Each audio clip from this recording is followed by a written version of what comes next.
আমি অঞ্জলি দেব, খোয়াই ত্রিপুরা, আগরতলা, তেলিয়ামুড়া। 99-এ বাবা বৃন্দাবন পরিক্রমা শুরু করলো। সবাইকে আমরা বৃন্দাবন পরিক্রমা করব, 26 দিন বৃন্দাবন পরিক্রমা। তখন আমার 90-তে পা ভাঙ্গা ছিল, তাই পা ভেঙে গিয়েছিল।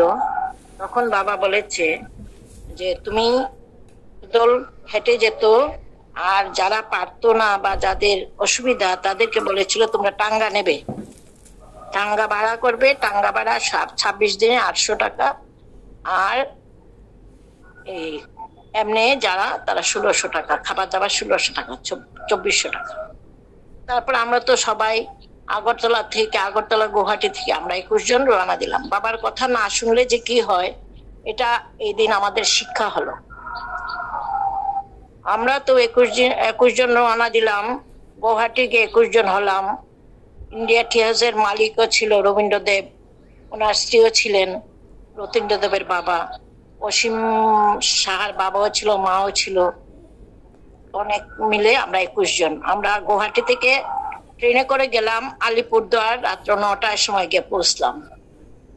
সবাই বাবাকে বললো আমরা তো তাড়াতাড়ি এসে গেছি, আমরা বৃন্দাবন, বাবা তখন বৃন্দাবনে ছিল, আমরা বৃন্দাবনে চলে যাব। তো বাবাকে ফোন করলো, বাবা বললো না না না, আজকে রাত্রে আসবে না তোমরা, আজকে রাত্রে তোমরা আলিগড় রেল স্টেশনেই থেকে যাও, কালকে সকালে গাড়ি করে আসবে। সবাই কেউ বাবার কথা শুনলো না, তখন তো আমরা ছোট, অতটা সবাই বড় বড়, আমরার কথা কে শুনবে। আমরা কিছু বললাম না, ছোট ছোট যারা আছে তারা কেউ বললো না কিছু। তারপরে তারা বললো না আমরা চলে যাব, 9টা বাজে মাত্র, আমরা বৃন্দাবন চলে যাব। তারপর তো গাড়ি করলো একটা, ইউপি গভর্নমেন্টের গাড়ি একটা, গাড়িটা ছোট, 21 জন তো আর জায়গা হবে না, তবুও যায় তারা ঢুকেছে। আমাদের মাথাটা শুধু দেখা যায়, মালে এমন ভর্তি। তারপর রওনা দিল। তারপর ও মা, গাড়ি তো ঘুরছে, গাড়ি তো এক জায়গাতেই ঘুরছে, কেউ কিন্তু ফলো করেনি জিনিসটা। আমার আমি সাইনবোর্ডটি দেখলাম, দেখার পরে দেখলাম যে এক জায়গাতেই গাড়িটা ঘুরছে। তখন আমি চিৎকার করলাম, তোমরা কি করছো, গাড়িটা এক জায়গায় ঘুরছে, গাড়ি কিন্তু যাচ্ছে না, এক জায়গায়। দুর্গা পূজা ছিল গুয়াহাটিতে, আরে আলিপুর তখন দুর্গা পূজার সময় আলিপুরদার। তখন সবাই একটু আমার কথা শুনলো, শোনার পর তখন বললো যে না আমরা যাব না, তুমি গাড়ি ঘুরিয়ে রেল স্টেশনে নিয়ে যাও। তখন গাড়ি ঘুরিয়ে রেল স্টেশনে নিয়ে যেতে সে পথ পাচ্ছে না। তারপর জিজ্ঞেস করে করে করে করে রাত্র 1টার সময় আমরা রেল স্টেশনে পৌঁছে তারপর এই রাত্র কেটে সকালবেলা তো আমরা রওনা দিলাম।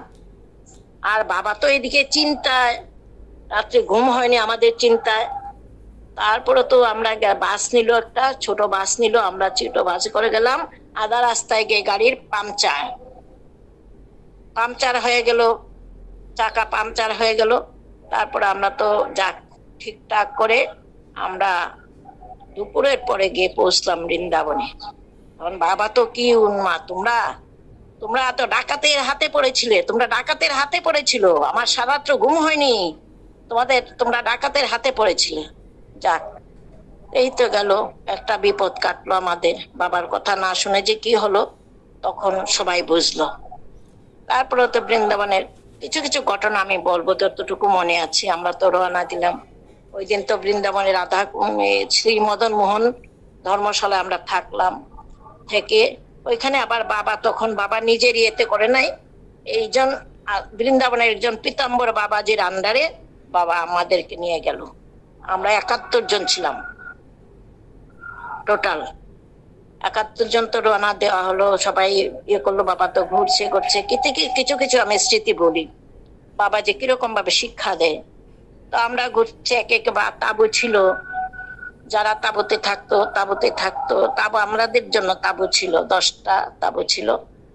আর পীতাম্বর বাবারও শিষ্য ছিল কিছু, তারাও ছিল, আমরা অনেক গেলাম। আর কেউ হেঁটে গেল, অসীমদা তারা ছিল, অসীম দাদা, বাবা তো হেঁটে গেল, অসীমদা তারাও বাবার সাথে অনেকজন হেঁটে হেঁটে গেল। তারপর আমরা টাঙ্গাতে গেলাম, যারা পারি না তারা টাঙ্গাতে গেলাম, 2 দলে ভাগ হয়ে গেলাম। এই ভোর 3টার সময় উঠে বিছানাপত্র রেডি করে, 2টো গাড়ি ছিল, একটাতে আমাদের খাবার দাবার জিনিসপত্র থাকতো, আরেকটাতে আমাদের বেডিং পত্র থাকতো, এইভাবে থাকতো। তারপরে কিছু কিছু জায়গা যেখানে ধর্মশালা আছে সেখানে আমরা ধর্মশালা থাকতাম, আর যেখানে ধর্মশালা নেই সেখানে আমরা থাকতাম তাঁবুতে। এভাবে চললো। একবার তো আমরা তো তখন গেলাম গোকুলে গেলাম। গোকুলে যাওয়ার পর কিছু এই যে পান্ডারা আমাদেরকে ঘিরে ফেললো। পান্ডারা বলছে, আর আমি বলছি দেখো দেখো পান্ডারা কিন্তু মগজ ধোলাই করছে, তোমরা কিন্তু পান্ডাদের কথা কেউ শুনবে না। তারপর আমরা তো শুনবে না বলছি ঠিকই, কিন্তু আমিও পরে পথভ্রষ্ট হয়ে গেলাম।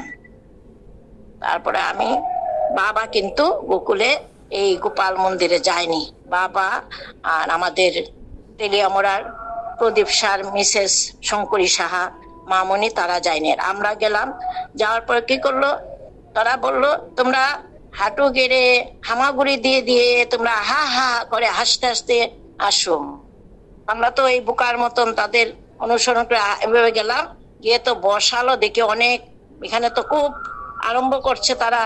এই 51 টাকা দিলে গোপালের ভূষা আজীবন ভর, গোপালের ভোগ লাগবে 501 টাকা দিলে নাম খোদাই হবে। এইভাবে করতে করতে সবার মগজ দোলাই করে ফেললো সবাই। আমিও ভাবলাম, আরে আমি তো গোপাল সেবা দেই না, যদি 51 টাকা দিলে পরে আমার গোপাল সেবা হয়ে যায় তাহলে তো আমি দিয়ে দিই না, আমিও দিলাম। তারপরে অসীমের মা 501 টাকা বোধহয় দিল। এভাবে অনেকেই দিল। আর আমাদের তো দেরি হয়ে গেল, বাবা নিচে দাঁড়িয়ে আছে আমাদের জন্য অপেক্ষা করছে।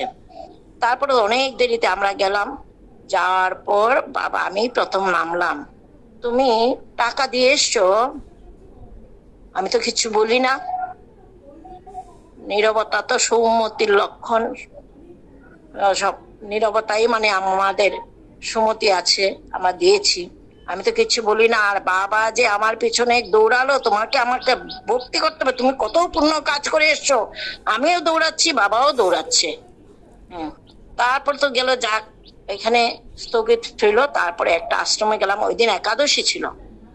যার পর বললো, তোমরা যারা চাঁদা দিয়ে এসছো তারা একদিকে বসো, তারা তো অনেক পুণ্য কাজ করে এসছো, আর যারা চাঁদা দাও নাই তারা একদিকে বসো। তারপরে এই আশ্রমে গিয়ে আমরা এভাবে বসেই খেলাম। বাবা এই শিক্ষাটা দিল। তা আরেকবার এমন আমরা তো গেলাম, বাবা সবাইকে, সবার কাছে বাবা তখন 1 টাকা করে দিত, বাচ্চাদের 1 টাকা করে দিত, মায়েদের 10 টাকা করে দিত। কাঁচা টাকাগুলো তো আর একসাথে বাবা রাখতে পারবে না, তাই এক একজন মায়েদের কাছে 100 টাকা একটা ব্যাগের ভিতরে ভরে দিয়েছিল। আমাকেও দিয়েছিল 100 টাকা, এমন শিলচরের ছায়াকে দিয়েছিল 100 টাকা, এমন 100 টাকা, এমন ভাবে অনেকের কাছেই দিয়েছিল। আর আমরা তখন মনে আছে এটা শান্তনু ঘাটে আমরা বসে আছি, এমন সময় বাবা আমাকে ডাকলো। তাবুকেটা তখন আমরা ধর্মশালা পাইনি, তাবুতে আমরা আছি। বাবা তখন মাকে ডাকলো, ছায়া মা তুমি আসো। আসলো, তোমার টাকাগুলো দাও। মা তো অবাক, টাকাগুলো তোমার কাছে টাকা দিয়েছিলাম, টাকাগুলো দাও। আর ছায়া মা এদিকে টাকাগুলো দান করে দিয়েছে, বাবাকে বলে নাই। বাবা আমি তো দান করে দিয়েছি। তুমি দান করে দিয়েছো, ভালো হয়েছে ভালো হয়েছে, তুমি আজকে সারাদিন তুমি দান করবে, ওই যারা যারা আসবে সবাইকে তুমি দান দিবে। এইভাবে বাবা আমাদের শিক্ষা দেয়। তো আমরা তো বাবাকে না বলে অনেক কিছু করি, এইভাবে শিক্ষা দেয়। এমন আজকে অতটুকুই থাক, কালকে আবার বলবো। প্রণাম।